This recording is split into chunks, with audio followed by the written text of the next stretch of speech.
우리 옆 사람 다시 한번 인사할까요? 성령 충만하세요. 할렐루야. 성령 충만하시기를 축원합니다. 여러분, 성령님 하면 무엇이 생각날까요? 성령님 하면 성령의 은사, 방언, 애언, 아니면 파워, 힘, 에너지 막 이런 게 생각나겠죠. 많은 분들이. 그런데 이런 것은 성령님에 대한 아주 편협적인 그런 생각입니다. 자, 그럼에도 불구하고 우리 신앙생활 하면서 가장 관심을 갖고 그러면서 또 오해가 많고 혼란스러운 부분이 뭐냐면 성령님에 관한 거예요. 신학적으로는 성령론에 관한, 그것은 많은 논쟁이 일어나요. 방금 말한 대로 성령님 하면은 은사, 방언 정도로 생각하는 사람들이 있어요.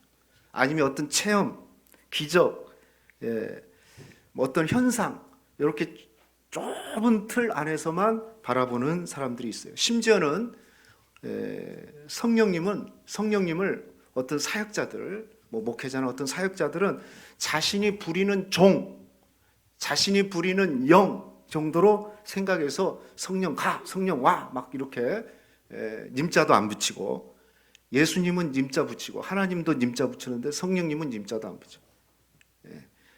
마치 부리는 종처럼 생각하는 거예요. 이것은 아주 잘못된 겁니다. 성령님은요, 인격적인 하나님이신 줄로 믿습니다. 하나님이시기 때문에, 삼위일체 하나님 중에 삼위의 하나님이시기 때문에 오늘 지금 이 시간 이 예배 가운데 우리와 함께 하시고 성부와 성자와 동일하게 우리 성령 하나님도 우리 예배를 받으시게 합당하신 분인 줄로 믿습니다. 우리 예배하면 하나님만 받으시고 예수님 받으십시오 이렇게 하면 자연스러운데, 성령님 내 예배를 받으십시오 이렇게 하는 것은 어딘가 모르게 좀 부자연스러워요. 그렇지 않아요. 성령님은 하나님이시기 때문에 오늘 우리의 예배를 받으시는 줄로 믿습니다. 성령님은 사람의 심부름꾼이 아니에요. 내 심부름꾼이 아니라는 거 그렇게 생각하시면 큰일 납니다. 오늘 우리 예배를 받으실 성령님을 찬양하시기를 주의 이름으로 축원합니다. 자, 그래서 오늘은 더 풍성이라는 주제 아래서 우리가 성부 하나님, 그리스도의 풍성함, 그렇죠? 오늘은 성령님의 풍성함에 대해서 같이 나누도록 하겠습니다. 그래서 먼저 우리가 알아야 될 것은 과연 그렇다면 성령님은 누구신가? 이게 첫 번째, 성령님은 누구신가? 말씀드린 대로 성령님은요, 삼위일체 하나님이십니다. 한번 해봅시다. 성령님은 삼위일체 하나님이시다. 자, 삼위일체 나왔어요. 삼위일체 하면은 그냥 골치가 아파요. 기독교 교리, 기독교 진리 중에서 가장 어렵기 때문에 설명하면 할수록 미궁으로 빠지고, 그런데 또 믿어야 되고, 또 어려우면서 신비스러운 교리가 삼위일체 교리예요. 왜 어렵냐면 삼위일체라는 단어 자체가 성경에는 기록되어 있지가 않아요. 그래서 사람들이 좀 혼란에 빠지는데요. 그러나 성경에는 창세기 1장부터 시작해서 계시록 마지막 장까지 해서 삼위일체 내용이 그대로 담겨져 있다. 창조 때부터 창세기 1장에 엘로힘, 복수로 하나님이시지만 복수로 해서 성부, 성자, 성령 하나님에 대한 창조 사역부터 해가지고 기록되어 있습니다. 자, 조금 더 이해를 돕기 위해서 소요리 문답을 보면, 웨스트민스터 소요리 문답을 보면 오문, 육문의 삼위일체에 대해서 기록이 됐어요. 자, 오문, 하나님 한 분밖에 또 다른 하나님이 계시는가? 이 질문에 대해서 답은 뭐라고 얘기합니까? 시작.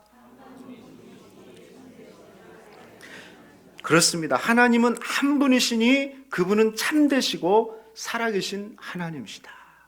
자, 육문은 뭐냐? 그러면 하나님의 신격은 몇 이가 계시는가? 하나님의 신격은 몇 이가 계시는가? 한 분이신데 몇 이가 계시는가? 답 한번 읽어볼까요? 시작. 하나님의 신격에 삼위가 계시니 성부와 성자와 성령이신데 이 삼위는 한 하나님이시다. 본체는 하나시요 권능과 영광은 동일하시다. 신격, 인격이라고 이해하시면 좋겠죠. 하나님의 인격은 삼위로 계시는데 성부, 성자, 성령이신데 이 삼위는 또 한 하나님이래요. 그리고 본체가 하나예요. 한 하나님이기 때문에 그래서 그의 능력과 영광은 차별이 없이 동등하시다라는 것이 바로 삼위일체 하나님입니다. 그러니까 하나님은 한 분이시지만 세 인격으로 계셔서 성부, 성자, 성령으로 존재한다. 이게 삼위일체예요. 그래도 잘 모르겠죠? 그래서 좀 더 쉽게 얘기하면 이렇게 딱 두 가지로 요약하면 돼요. 첫째는 하나님께서는 한 분이시지만 또한 세 분이시다. 해볼까요? 시작. 하나님께서는 한 분이시지만 또한 세 분이시다. 예. 한 분이셔요. 유일하신 하나님이신 한 분이시지만 또한 세 분이셔요. 그런데 또 이 세 분이시지만 두 번째는 또 어떻게 해야 되냐면 하나님은요 세 분이시지만 그러나 또 몇 분이다. 아, 이게 말장난하는 것 같네. 한 분이시지만 또한 세 분이시고 또 한 분이신데 그러나 세 분이시지만 그러나 한 분이시다. 예. 이게 아멘 소리가 나오면 대단한 거예요. 예, 대단한 거예요. 예. 한 분이시지만 또한 세 분이시고 또 세 분이시지만 그러나 한 분이시다. 예. 여러분, 이제 먼저 첫 번째 한 분이시지만 또한 세 분이라는 것은 만약에 이게 안 된다면 하나님이 아닌 거예요. 만약에 하나님이 한 분으로만 존재한다면 한 분이다. 하나님이 한 분으로만 존재한다면 만약에 여러분 예수님이 이 땅에 육신으로 오셨어요. 이 땅에 육신으로 오시는 동안 한 분이기 때문에 하늘은 텅텅 비어 있는 거예요. 예? 그렇죠. 그래서 온 우주는 혼란에 빠질 겁니다. 그러나 하나님은요 한 분이시지만 세 분이시기 때문에 성자 하나님 예수님께서 이 땅에 오셔서 사역하시는 동안 성부 하나님과 성령 하나님은 각기 다른 사역을 동시에 행할 수 있었던 거예요. 그래서 하나님은 한 분이시지만 세 분이시고 그런데 또 여기서만 끝나면 안 돼요. 세 분 하나님이시지만 세 분이시지만 그러나 또 한 분이셔요. 만약에 하나님이 세 분으로만 존재하신다면 세 분으로만 존재한다면 그것은요 성부 하나님 따로 성자 하나님 따로 성령 하나님 따로 그래가지고 세 신이 존재하는 거예요. 삼신이 존재하는 거예요. 그런데 우리는 삼신론을 믿는 게 아니에요. 이건 이단이에요. 우리는 유일신을 믿어요. 너희 하나님 여호와는 유일한 하나님인지. 그래서 세 분이지만 한 분으로 존재하는 거예요. 만약에 세 분으로만 존재한다면 각기 다른 신, 전혀 다른 성부하고 성자하고 성령하고 무슨 상관이 있어요? 아무런. 그래서 서로 일치되지 않고 만약에 다른 곳에서 사역을 한다면은 그 사역이 분열되거나 분리가 되겠죠. 전혀 조화를 이루지 못할 거예요. 그러나 하나님은 세 분이시지만 한 분이기 때문에 어떤 사역을 할 때 예를 들면 성부 하나님께서 창조하시고 성령께서 구원하시고 성령께서 일치하시는 각기 다른 사역이지만 완벽한 일치와 조화를 이루시는 겁니다. 그래서 하나님은 삼위일체라는 건 뭐냐면 한 분이시지만 또한 세 분이시고 또 세 분이시지만 그러나 한 분이시다. 한번 해볼까요? 시작. 한 분, 세 분, 세 분, 한 분. 예, 그래요. 사실 이 삼위일체 교리를 이해한다는 거 사실 쉽지 않아요. 저도 이거 어제 설교 준비해서 요만한 두꺼운 조직신학책 3권을 가지고 했어요. 공부를 하고 설교를 준비했는데요. 이거 이해하는 게 사실은 쉽지 않아요. 믿기도 쉽지가 않아요. 그래서 사람들은요, 이 삼위일체를 설명하기 위해서 어떤 사람들은 좀 쉽게 설명한다고 싶어가지고 역할론으로 설명을 해요. 예를 들면 제가 교회에서는 목사고 집에 가면은 남편이고 아버지다. 한 사람의 존재가 목사이면서 남편이면서 아버지로 존재하는구나. 그래서 삼위일체구나 라고 많은 사람들이 그렇게 설명을 하는데 이렇게 설명을 하면은 이 설명은 온전한 설명이 되지 않아요. 이것은 양태론이라고 해서 이단의 교리예요. 이건 잘못돼서 온전한 설명이 안 돼요. 왜 그러냐면 생각해 보세요. 저는 지금 여기 있잖아요. 목사로서 여기 있잖아요. 그런데 목사로서 여기 있지만 내가 집에 있는 건 아니잖아요. 그렇죠? 인간이기 때문에 시 공간을 초월할 수가 없어요. 또 집에 있을 때는 교회 없는 거예요, 몸이. 그러나 하나님은 하나님이시기 때문에 시간과 공간을 초월해서 여기 계시지만 하나님은 그곳에도 계시고 내 안에 계시지만 여러분 안에도 계시고. 그렇죠? 그런 거죠. 이건 전혀 역할론으로 하면은 일부 한 부분은 이해가 되지만은 그 인간이 만들어낸 제한된 하나님. 그래서 이렇게 설명을 하면 학자들은 이단이라고 그래요. 제한됐어요. 이 사람은 그렇게 되지 않아요. 하나님은 공간과 시간을 제한받지 않아요. 그래서 사람은 제한받잖아요. 여기 있는데 어떻게 내가 집에 가 있습니까? 거기서 남편 노릇 못 하잖아요. 여기는 목사 노릇만 할 수 있잖아요. 그러나 하나님은 그렇지 않아요. 하나님은 한 분이시면서 또한 세 분이시고 세 분이면서 한 분이시기 때문에 시간과 공간을 초월해서 역사하십니다. 이 모든 것은 하나님이시기 때문에 가능한 줄로 믿습니다. 그래서 삼위일체 교리를 이해한다는 건 쉽지 않아요. 그래서 우리 그 믿음의 선배 중에 존 웨슬리는 이렇게 얘기했어요. 삼위일체에 대해서 나한테 인간을 이해할 수 있는 벌레 한 마리를 가져와라. 그러면 삼위일체 하나님을 이해할 수 있는 인간을 당신에게 보여주겠다. 벌레 하나가 어떻게 인간을 다 알 수 있겠어요? 그것처럼 우리 사람은 삼위일체 하나님을 다 이해할 수 없다는 겁니다. 그래서 제가 이 얘기 한번 해드리고 싶어요. 언젠가 제가 한번 얘기했는데요. 여러분 진해 있죠? 진해. 이 진해는요 보통 다리가 15쌍에서 23쌍까지 있대요. 보통은. 그리고 어떤 종류에 따라서는요 진해가 다리가 31쌍에서 173쌍의 다리를 갖고 있대요. 그래, 놀릴 때 좀 놀리셔야 돼. 이게 안 놀린 건 좀 신기한 거예요. 173개가 아니라 173쌍. 이게 엄청나죠. 자, 그런데 어느 날 이 구더기가 진해를 만나면서 깜짝 놀란 거예요. 구더기는 다리가 몇 개죠? 없어요. 구더기는 다리가 없어요.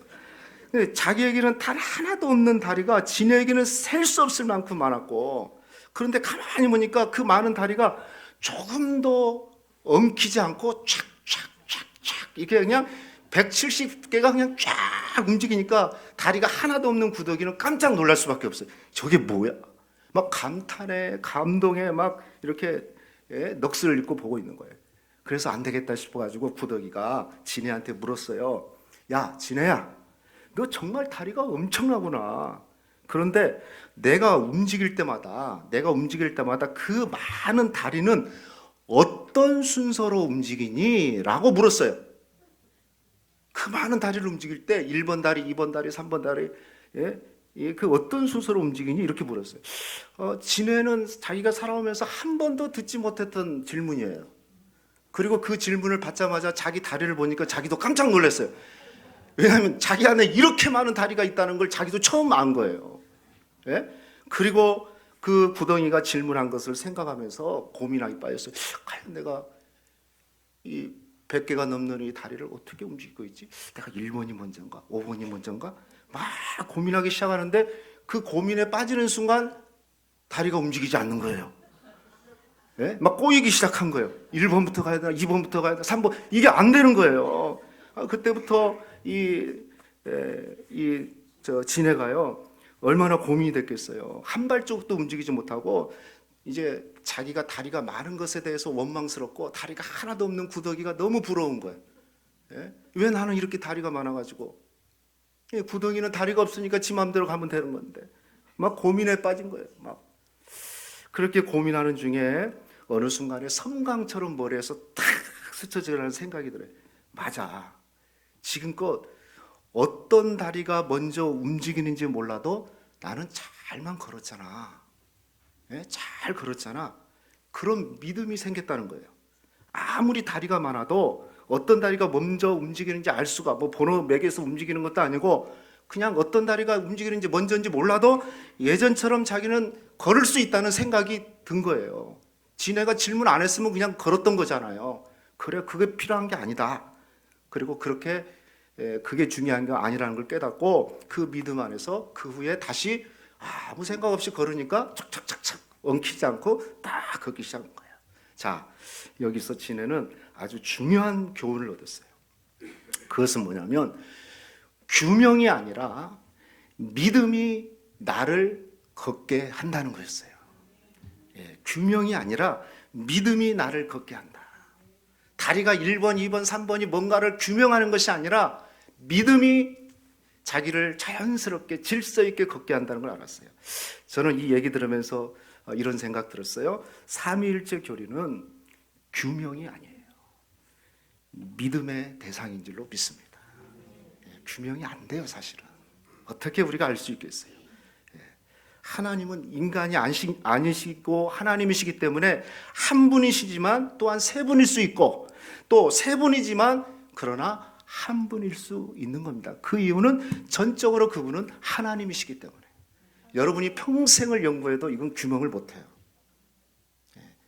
믿어지면 감사하시기를 축복합니다. 그러나 이것은 진리예요. 중요한 것은 제가 삼위일체 교리를 얘기하려는 게 아니고 오늘 여기서는 바로 그 성령님, 삼위일체 하나님 중에 삼위가 되신 성령님은 하나님이시라는 거예요. 할렐루야. 마이클 호튼이라는 교육주의 신학자가 성령의 재발견이라는 책에서 그래서 이렇게 얘기했어요. 성령님은 단지 신적 힘이나 능력이나 원리가 아니다. 성령님은 하나님이시며 성부와 성자와 함께 예배와 영광을 받으실 분이시고 성령님은 하나님의 도구가 아니라 성부, 성자와 더불어 주 하나님이시다. 성령님은 심부름꾼이 아니에요. 성부 하나님 심부름하는 분이 아니라는 거예요. 더구나 우리 심부름 하시는 분이 아니에요. 또 성령님 하면 어떤 은사, 방언 이런 정도만 생각하는데 전혀 아니에요. 그건 극히 일부예요. 성령님은 하나님이십니다. 그래서 오늘 이곳에 오셔서 우리 예배를 받으시게 합당하신 분인 줄로 믿습니다. 그러므로 사랑하는 성도 여러분, 성령님을 함부로 막대하지 않기를 축복합니다. 와 막 그러면 안 돼요. 성령님한테. 인격적인 삼위일체 하나님이시다. 자, 그러면 큰 두 번째, 이 성령님의 사역은 무엇일까? 성령님은 어떤 일을 하셨을까? 성령님은요, 창조 사역에서부터 엄청난 일을 하셨고 지금도 여전히 일을 하고 계시는데 오늘 요한복음에서만 극히 일부 몇 가지만 제가 함께 나누겠습니다. 자, 첫 번째 성령님이 하신 일은 뭐냐면 성령님은요, 우리를 위로하시고 우리를 돕는 분이시다. 자, 16절 같이 읽어봅시다. 시작. 내가 아버지께 구하겠으니 그가 또 다른 누구를? 보혜사를 너희에게 주사 영원토록 너희와 함께 있게 하신다. 예수님이 승천하시면서 약속하신 게 있는데 바로 또 다른 보혜사, 성령님을 뭐라고 그랬냐면 다른 보혜사라고 그랬어요. 이 보혜사는요, 파라크레토스인데 그 뜻이 뭐냐면 위로자, 돕는 자라는 뜻이에요. 파라라는 말은 옆에라는 뜻이에요. 옆에서 위로해 주시고 돕는 분이라는 거예요. 그런데 보세요. 누군가 우리를 위로해 준다는 것은요, 사실은 인격을 가지고 있기 때문에 위로해 줄 수 있어요. 성령님은요, 인격의 하나님이시기 때문에 우리를 돕고 또 우리가 어려움을 당했을 때 위로해 주시는 그런 하나님이십니다. 그러므로 사랑하는 성도 여러분, 인격자이신 하나님으로부터, 성령님으로부터 위로와 도움을 받으시기를 축복합니다. 우리가 예수님을 또 하나님을 우리가 인격적으로 만나야 된다는 표현을 쓰는데 성령님도 인격적으로 만나는 것이 중요해요. 성령님은 인격적인 하나님이기 때문에. 그리고 성령님과 사귀면 계속해서 우리는 성령님을 닮아가요. 깊은 사귐이 있으면 성령님을 닮아가는 거죠. 여러분이 성령님과 깊은 사귐을 통해서 날마다 성령님을 닮아가는 그런 축복이 있길 바랍니다.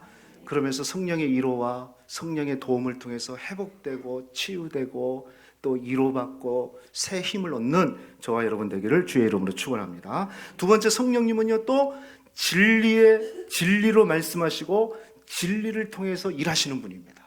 자, 보세요. 17절 말씀 보십시오. 그는 누구라고 그랬어요?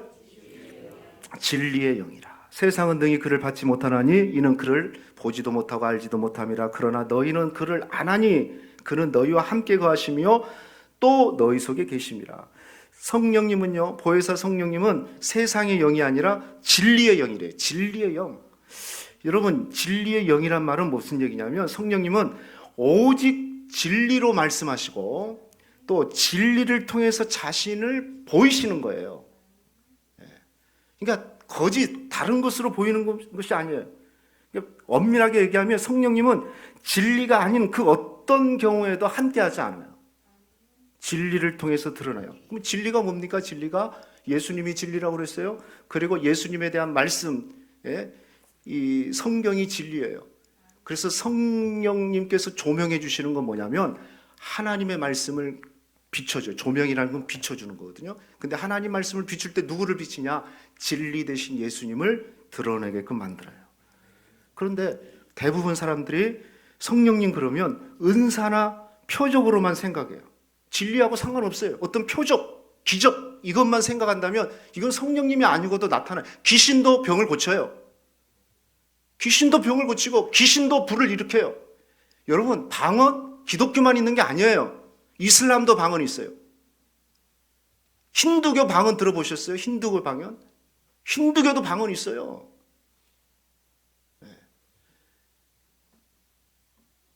은사로만 생각하시면 안 돼요. 표적으로만 생각하면 안 돼요. 근데 사람들이 그게 막 현혹돼요.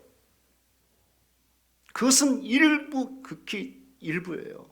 성령님은요, 진리의 영이시기 때문에 진리를 통해서 드러나고 진리로 역사하시는 분이 바로 성령님이셔요. 그러므로 저와 여러분이 성령님과 깊이 사귀는 사람, 즉 성령의 사람이라면요, 항상 진리 안에 걸려요. 표적과 기사를 따라가는 사람이 아니에요. 할렐루야. 네. 표적을 나타내려고 그러면 신비주의 빠지면 돼요. 어느 종교에 가도 나타나요. 여러분, 불교에서 병 고쳤다는 소리 못 들었어요? 들어요. 네. 성령의 사람은, 성령님과 깊게 사귀는 사람은 진리를 드러내요. 예수님을 드러내고 말씀을 드러내는 사람이에요.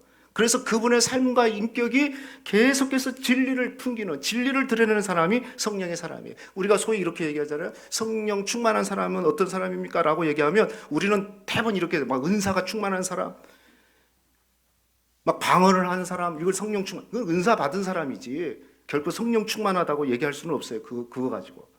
특별한 은사가 없다 할지라도, 밤새 기도를 못한다 할지라도 시간이 지나면서 믿음 생활 쫙 하면서 그분의 삶 속에서 진리가 드러난다면, 진리가 배어난다면 그분은 성령의 사람인 줄로 믿습니다.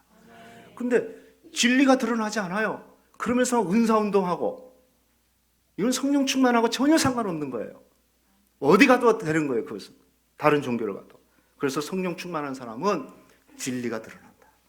신앙생활을 하면 할수록 진리가 막 그 사람의 삶 속에서, 인격 속에서 드러나는 사람을 우리는 성령 충만한 사람, 성령의 사람이라고 얘기하지, 은사에 국한시키고 어떤 표적과 현상에 성령님을 제한하지 않기를 축복합니다. 저와 여러분이 성령 충만한 사람, 우리의 삶을 통해서, 우리 인격을 통해서 성령이 드러나는, 진리가 드러나는 그런 성도님들 되시기를 주의 이름으로 축원합니다. 그리고 세 번째는요, 성령님은요, 우리를 책망하신다라고 기록되어 있어요. 자, 요한복음 16장 7절 8절입니다. 한번 읽어볼까요? 시작. 그러나 내가 너희에게 실상을 말하노니 내가 떠나가는 것이 너희에게 유익이라. 내가 떠나가지 아니하면 보혜사가 너희에게 오시지 아니할 것이요, 가면 내가 그를 너희에게 보내리니 그가 와서 죄에 대하여, 의에 대하여, 심판에 대하여, 세상에 대해서 뭐한다? 책망하신다, 꾸짖으신다라는 거예요. 잘못된 부분이 있으면요, 꾸짖으십니다. 그래서 여러분이 성경을 읽다든지 큐티를 한다든지, 그리고 오늘 이렇게 설교를 들으면서, 말씀을 들으면서 우리 마음의 찔림, 우리 양심의 찔림이 있다면 저는 그게 성령의 역사라고 생각해요. 성령님은 진리의 영이라고 그랬습니다. 그래서 진리를 가지고, 진리를 듣고, 진리의 말씀을 듣고 진리의 말씀을 읽을 때 그 진리를 가지고 우리의 마음을, 우리의 양심을 찌릅니다. 그리고 그 진리로 찌름받은 양심은 언제나 살아있어요. 싱싱해요.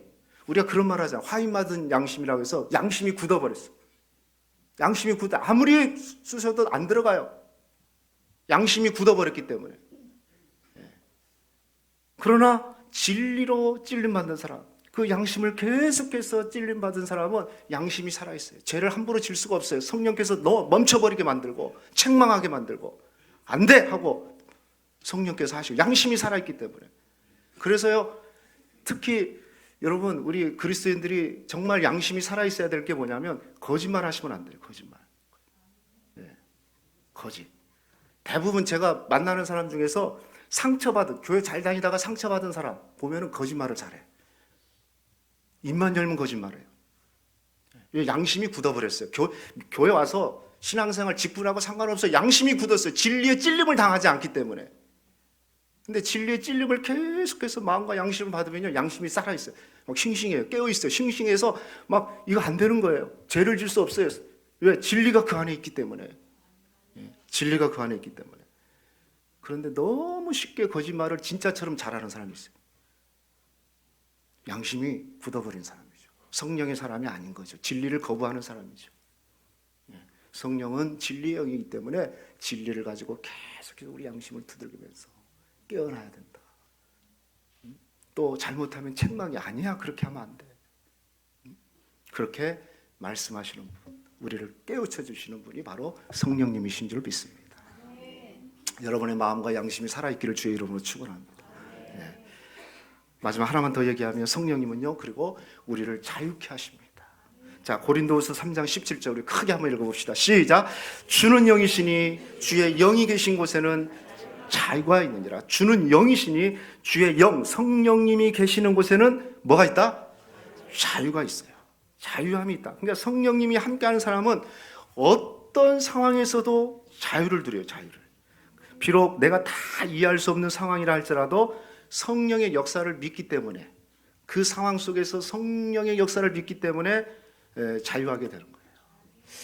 요즘 결혼을 많이 하는 것 같아요. 제가 어제 우리 조카 결혼이 있어서 갔다 왔는데 뭐 막 시간별로 있더라고요. 보니까 갔다 오면서 집사람이 이렇게 이제 같이 오는데 한복을 하나 구입을 해야 되겠대. 우리가 한복을 입어요. 우리 교회. 저희는 3남 3녀거든요. 제가 막내인데 그래서 그냥 있는 거 입어, 내가 그랬어요. 근데 그게 이제 우리 장모님 그 한복인가 봐, 내가 보니까. 그래서 지금까지 한 4-5명 조카를 결혼을 시켰는데, 여보, 그래요. 내가 그냥 그거 30분만 입으면 사진 찍을 때만 잠깐 찍는 건데 그냥 입으면 되지 뭘 또 살라고 그래, 내가. 그러니까 오면서 세 보니까 앞으로도 11명이 남았어. 조카가 11명 남았는데 그 얘기를 해요. 자, 그런데 만약에 여러분 결혼한 날부터 신부 딸이 와가지고 친정어머니한테 찾아갖고 막 눈물로 하소연을 하는 거예요. 눈물로 하소연. 어떤 이유였든지 막 눈물로 하소연해요. 호소를 해요. 엄마, 친정엄마한테. 그러면 그 딸의 말을 들은 친정어머니가 다 듣고 나면서 아마 이렇게 얘기할 것 같아요. 그래도 내가 참아야지 어떡하냐. 그래도 내가 참아야지 어떡하냐. 자, 그렇게 친정엄마가 얘기를 했어요. 자, 그런데 그 신부가 만약에 목사인 저한테 찾아와서 상담을 한다면 아마도 그럴 것 같아요. 저 역시 그 친정어머니하고 동일하게 어떻게 해요? 참아야지. 응? 아마 이렇게 대답을 했을 거예요. 자, 그런데요, 동일한 대답이지만 그 의미는 전혀 다를 수가 있어요. 하나님을 믿지 않는 친정어머니는 내가 참아야지 어떡하냐, 요 말은 그것 외에, 참는 것 외에는 다른 길이 없기 때문에 절망적인 탄식에 의해서 참아야 된다는 얘기고, 목사인, 그리스도인인 목사인 제가 그래도 참아야지 어떡해요, 이 말은 그 어려운 상황이지만 그 상황 속에서도 성령님께서 역사하고 있음을 믿고 자유해야 된다는 그 의미에서 참아라는 얘기죠. 지금 남편이 속을 썩인다면 그것은 성령께서 남편을 통해서 나의 모난 성격을 갈고 있다는 것을 알았으면 좋겠고, 자식이 말썽을 피운다면 그것은 성령님께서 자식을 통해서 나의 모습을 보게 하고 회개해야 될 것이 무엇인가를 깨닫게 하신다는 거죠. 그래서 이 모든 상황에서 성령님은 모든 것을 협력해서 아름답게 선을 이루시는, 마무리하시는 그렇게 이끌어 가신다는 믿음의 고백이 있기 때문에 똑같은 상황에서 참아야 된다는 말이지만 성령님을 믿는 사람과 성령의 역사, 모든 것을 협력해서 선을 이루시는 그 하나님의 역사를 믿는 사람의 고백은 그 끝이, 그 결론이, 그 의미가 완전히 다른 줄로 믿습니다. 그래서 우리는 어떤 상황에서든지 성령님이 주시는 참된 자유를 누릴 수 있는 줄로 믿습니다. 여러분, 성령님은요, 지금 말한 대로 위로하시고 또 우리와 함께 하시고, 오늘 말씀해 보니까 고와 같이 두지 않는다고 그랬어요. 또 때로는 양심을 책망하시고, 그리고 또 자유를 주십니다. 그런데 그 외에도 어마어마한 성령의 사역들이 무궁무진합니다. 여러분, 성경 속에서 성령님을 찾으시기를, 성령님이 어떤 사역을 하셨는지 한번 찾아보십시오. 얼마나 감사한지 몰라요. 자, 그런데 여기까지 오면은 아마 우리 성도님 중에는 이런 질문을 할 수도 있겠어요. 목사님, 제가 성령님을 받았는지 안 받았는지 모르겠어요. 여러분은 성령님을 받았습니까? 바로 잘 모르겠죠. 어떤 분은 확실하게 아멘한 사람도 있고, 글쎄요, 받은 것도 같고 안 받은 것 같고, 또 어떤 사람은 나는 안 받았습니다. 나 같은 사람이 어떻게 성령님을 받습니까? 이렇게 대답하시는 분도 계실 겁니다. 여러분, 분명한 것은 여러분의 생각과 어떤 대답과 상관없이, 여러분 마음과 상관없이 제가 볼 때는 이 자리에 계신 분들은 성령님께서 임하신 것이 분명해요. 왜 그러냐? 고린도전서 12장 3절 말씀 보니까 내가 너에게 알리노니 하나님의 영으로 말하는 자는 누구든지 예수를 저주할 자라 하지 아니하고, 그 다음에요, 또 성령으로 하지 않고는 누구든지 예수를 주님이라고 말하지 않는다. 그러니까 우리가 예수님을 주라고 고백한다는 것은 내 힘과 내 의지로 가능한 게 아니라 성령님께서 그렇게 하신다는 거예요. 오늘 이 자리에 예배에 나왔다는 것은 일단 성령님이 인도해 주셨고, 또 우리의 구원자 되신 예수님을 주라고 고백하기 때문에 오늘 이 자리에 예배를 드리는 줄로 믿습니다. 더구나 지금 이 불편한 이 환경, 이 지하까지 내려가지고 예배를 드린다는 것은요, 성령의 역사가 아니고 성령이 임한 자가 아니고는 도저히 불가능한 거예요. 할렐루야. 예. 그러니까 성령의 인도하심 때문에 여기까지 오신 줄로 믿습니다. 이렇게 얘기했는데 또 어떤 분은 이렇게 또 고민할지 모르겠어요. 목사님, 저는요 성경도 많이 읽지 않고요, 봉사도 하지 않고요, 진지하게 기도를 한 적도 없고요, 더구나 성령이 임해달라고 기도한 적은 더 없어요. 이런 사람에게도 성령님이 오시나요? 성령님이 임하시나요? 이렇게 얘기할 수도 있겠어요. 자, 여러분 기억하셔야 돼요. 성령님이 우리에게 임하는 것은, 성령이 내 안에 임하는 것은 우리가 어떻게 행한 것과 상관이 없어요. 성령이 내 안에 오시는 것은 오직 성부 하나님께서 우리를 선택하시고 우리를 사랑하셔서 우리에게 성령을 주신 줄로 믿습니다. 성령이 임하게 하신 거예요. 내가 성경을 많이 읽기 때문에 성령이 오신 게 아니에요. 내가 봉사를 많이 하기 때문에 성령이 내 안에 오신 게 아니에요. 내가 착하기 때문에, 성령님 오세요 하기 때문에 오신 게 아니에요. 성령님이 내 안에 오셨다면 하나님께서 나를 너무 사랑하셔서 창세전에 나를 선택하셔서 성령으로 인쳐주신 것이지. 예를 들면 여러분, 사울 있잖아요. 사울. 그러니까 바울 있죠. 바울이 예수님 만나기 전에 어떤 일을 했습니까? 핍박자로서 예수 믿는 자를 죽이고 핍박하는 일에 앞장섰던 사람이에요. 그런데 그에게 성령이 임하니까 핍박자가 변화돼가지고 위대한 전도자가 됐어요. 그러면 바울이 성령이 오십시오라고 기도했습니까? 안 했어요. 성령이 오시기 전에 바울은 그날도 예수 믿는 사람을 잡으러 가다가 도상에서, 길에서 예수님을 만나고 성령이 그에게 오신 거예요. 그러니까 우리가 어떤 지금의 내 모습과 어떤 행동과 상관없어요. 성령이 내 안에 임하시는 것은 하나님이 우리를 사랑하셔서 우리에게 성령을 보내주신 것이죠. 그래서 굳이 설명을 한다면 그것은 하나님의 은혜고 하나님의 사랑 때문에 내 안에 성령님이 오신 줄로 믿습니다. 그래서 내가 성령에 의해서 예수님을 나의 구원자라고 고백하게 되는 줄로 믿습니다. 어떤 선한 행동이 성령이 오시는데 필요한 게 아니에요. 하나님의 전적인 은혜로 말미암아 성령이 내 안에 임하신 줄로 믿습니다. 꼭 믿으시길 축복해요. 그래서 의심하지 마세요. 자, 그렇다면 마지막 큰 세 번째, 오직 우리의 기도 한 가지가 있어요. 그건 뭐겠습니까? 오직 성령으로 충만하게 하소서입니다.